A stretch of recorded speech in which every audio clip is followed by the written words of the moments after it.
Halo semuanya, bagaimana kabarnya? Semoga sehat selalu ya. Sebelum memulai video ini, kami akan memperkenalkan diri kami terlebih dahulu. Aku Muhammad Faizal Fuad. Saya Anggitania Silalahi. Dan saya Nathanael Sinurat. Kali ini, kita akan membahas sebuah materi yang pastinya berkaitan dengan hukum pajak, yaitu materi yang berjudul Mewujudkan Kesejahteraan Indonesia dimulai dari partisipasi masyarakat terhadap pajak. Jadi, kita akan membahas seputar bagaimana sih partisipasi masyarakat terhadap pajak. Kalian penasaran kan? Langsung saja kita masuk ke materi pertama.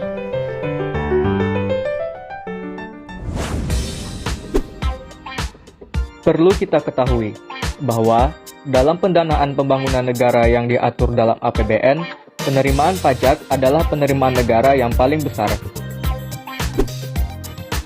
Dengan kata lain, pembangunan negara tidak akan berjalan lancar tanpa adanya pajak yang optimal. Optimalisasi pajak juga harus dibarengi dengan partisipasi dari masyarakat sebagai wajib pajak. Selain itu, untuk mendapatkan hasil pajak yang optimal, juga dibutuhkan sistem pajak yang tepat dan sesuai.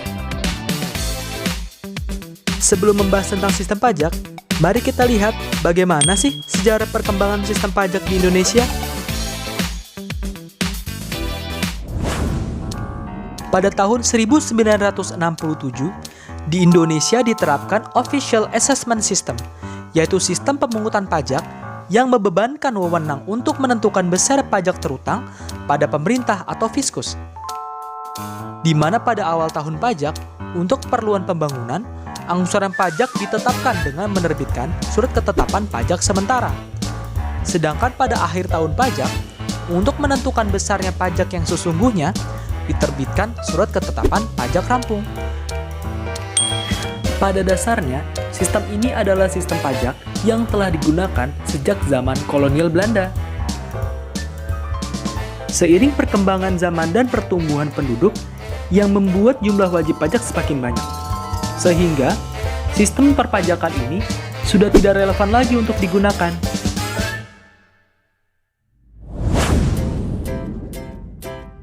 Mulai tahun 1968 sampai tahun 1983, diterapkan semi self-assessment system dan withholding system yang terkenal dengan tata cara menghitung pajak sendiri atau MPS dan menghitung pajak orang atau MPO. Pada masa tersebut, besarnya angsuran pajak ditentukan oleh wajib pajak yang bersangkutan dan oleh pihak ketiga berdasarkan suatu anggapan. Sedangkan besarnya pajak yang sesungguhnya ditetapkan oleh fiskus.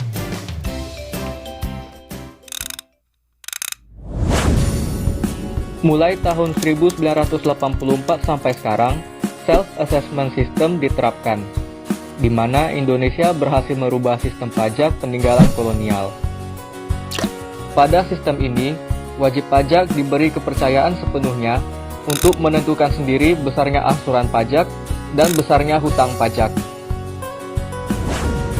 Self-assessment system sebenarnya sudah dimulai sejak 1983 dengan dilakukannya pembentukan pembaharuan sistem pajak nasional atau disingkat dengan PSPN sejak dimulainya task reform yang ditandai dengan keluarnya Undang-Undang Nomor 6 Tahun 1983 tentang ketentuan umum tentang tata cara perpajakan dan Undang-Undang Nomor 7 Tahun 1983 tentang pajak pertambahan nilai dari jasa dan pajak atas penjualan barang mewah.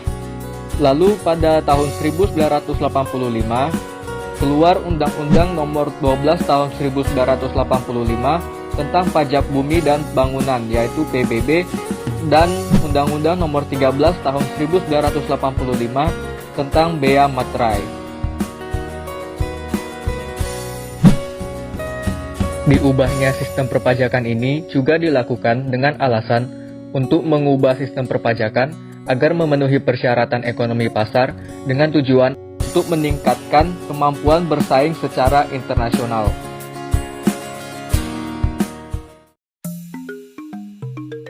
Kita tahu dalam sistem pajak terdapat 3 unsur utama, yaitu undang-undang pajak atau tax law, kebijakan pajak atau tax policy, dan administrasi pajak atau tax administration. Unsur-unsur ini harus saling bersinergi dan harus seimbang tanpa ada yang berat sebelah. Lalu sistem pajak apa yang digunakan di Indonesia?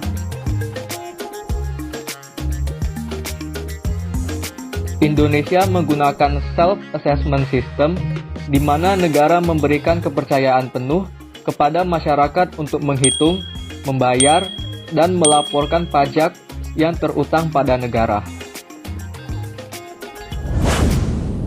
Tetapi, sistem ini memiliki kelemahan, yaitu sangat bergantung pada peran aktif masyarakat. Dalam kenyataannya, sistem ini banyak disalahgunakan, seperti banyak terjadi ketidakpatuhan pada negara dalam membayar pajak yang berakibat tidak tercapainya target penerimaan pajak. Contohnya, mengenai realisasi terhadap target penerimaan pajak. Terakhir kali, Indonesia bisa mencapai target penerimaan pajaknya pada tahun 2008. Setelahnya, realisasi pajak tidak pernah mencapai target, sampai ke titik paling rendah yaitu pada tahun 2016 yang hanya sebesar 81,6%. Hal ini bukan hanya menghambat pembangunan, tetapi juga mempengaruhi persepsi masyarakat terhadap kemampuan pemerintah dalam menentukan serta mencapai targetnya. Terdapat 2 jenis faktor yang menjadi alasan kurangnya partisipasi masyarakat terhadap pajak, yaitu faktor yang berasal dari dalam dan berasal dari luar. Faktor yang berasal dari dalam antara lain: 1. Kurangnya kesadaran, kepatuhan, dan pengetahuan atau pendidikan masyarakat dalam membayar pajak. Kedua, adanya sikap rasional dalam diri masyarakat. Maksudnya, ada pertimbangan mengenai untung dan rugi jika masyarakat membayar atau tidak membayar pajak. Ketiga, adanya penghindaran diri terhadap pajak. Ada juga beberapa faktor dari luar masyarakat. Faktor yang pertama yaitu faktor petugas pajak. Partisipasi akan muncul jika petugas pajak memiliki sikap yang baik dalam memungut pajak kepada masyarakat, seperti jujur, bertanggung jawab, penuh pengertian, objektif, sopan, dan baik. Yang kedua adalah faktor hukum pajak. Faktor ini berkaitan dengan informasi pengenaan pajak. Informasi ini harus menggunakan kata-kata yang sederhana atau mudah dimengerti dan juga tidak terlalu sering diubah-ubah agar tidak muncul kesalahpahaman dari masyarakat. Faktor yang ketiga ialah faktor lingkungan sekitar.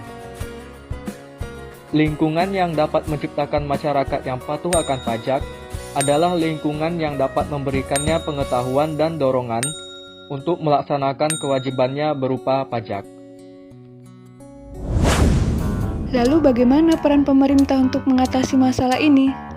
Ditambah dengan kondisi pandemi saat ini. Banyak upaya yang telah dilakukan pemerintah dalam meningkatkan partisipasi masyarakat terhadap pajak. Namun nyatanya, tetap saja penerimaan pajak belum dikatakan optimal.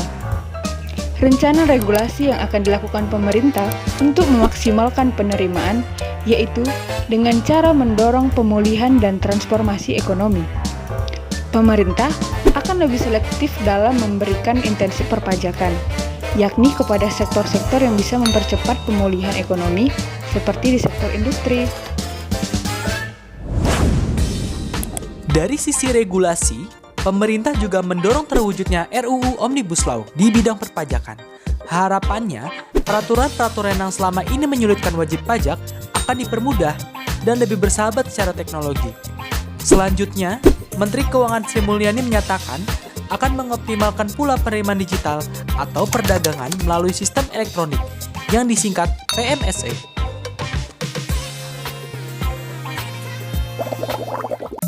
Maka dari itu, untuk mendapatkan hasil yang terbaik, perlu adanya dukungan dari masyarakat. Masyarakat juga harus berkontribusi dengan cara mematuhi peraturan dan mendukung upaya yang dilakukan oleh pemerintah. Dengan demikian, maka cita-cita kesejahteraan umum akan cepat tercapai.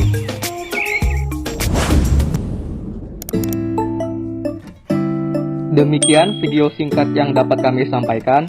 Jika ada salah kata, mohon dimaafkan.